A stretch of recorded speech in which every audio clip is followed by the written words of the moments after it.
Sup all, JC3 here, the baller of YouTube, the general.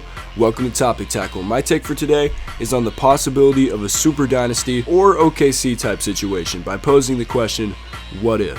What if Tracy McGrady was drafted to the LA Lakers with Kobe and Shaq already on the team? Would it have created a super dynasty or weakened an already multi-star team?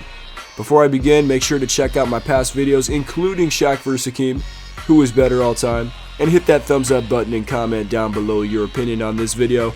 And with that, let's get going. On Kobe Day, I was expecting to see the Mamba's best plays of his career, multiple posts with who is better, number 8 versus number 24. I even put that out in the YouTube community tab. Check that out if you haven't yet.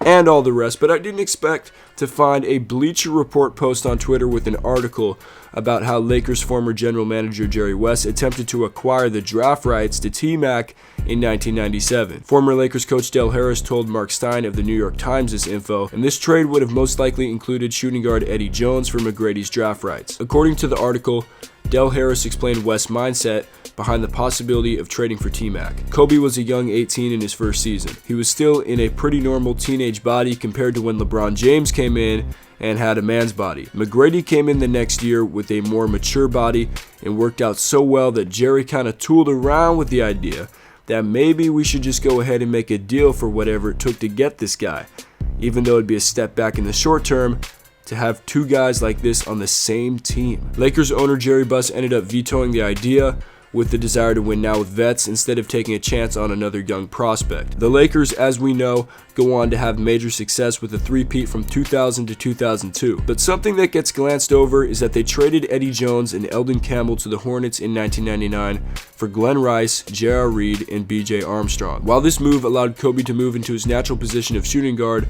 no longer having to play behind Jones, it showed that the Lakers might have made a mistake. I know it's hard to see that the Lakers could have made a big mistake when you look at how successful they were during the Shaq-Kobe run, but let's take a step back and just remember how good T-Mac was early in his career, including his rookie campaign and sharing the court with another upcoming star in Vince Carter for his second and third years.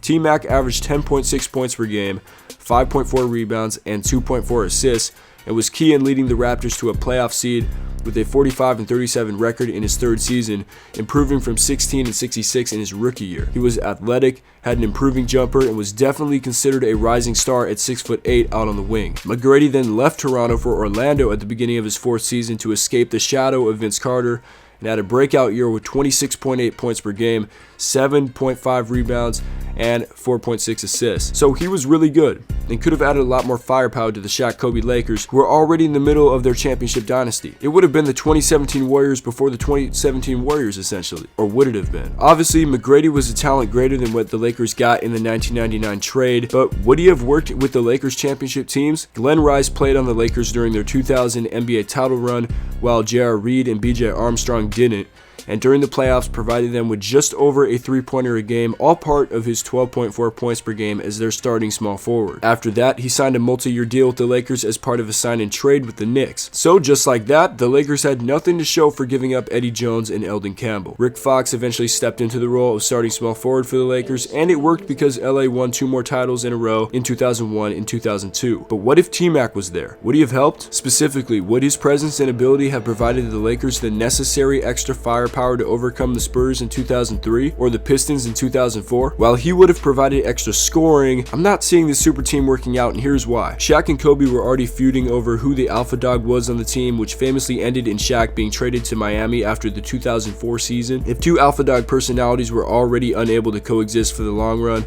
how do you expect McGrady to fit in there? I mean, T-Mac couldn't even work it out with his own cousin in Toronto after 2 years and a playoff appearance, and he went to be the man in Orlando. If he did this, do you really think he would have taken a back seat to Shaq or Kobe in LA? And during his first year in Orlando, he needed 22.4 field goal attempts per game to average 26.8 points a night. O'Neal averaged 28.7 points on 19.2 shots per game, and Bryant averaged 28.5 points on 22.2 field goal attempts per contest that same season for the Lakers. With all three players combined, that's 63.8 field goal attempts per night. To put this number into perspective, Steph, Klay, and KD averaged 52.4 field goal attempts per game combined last season, with no one player taking more than 18.3 shots per night. The Warriors are able to sacrifice attempts and score efficiently, and that's why they work. Some players can play with other great talents, and we shouldn't hate on them for being able to do that, because being able to do that takes discipline and humility to give up shots. Kobe, Shaq, and T-Mac were never these types of players, which is why they never would have worked out together,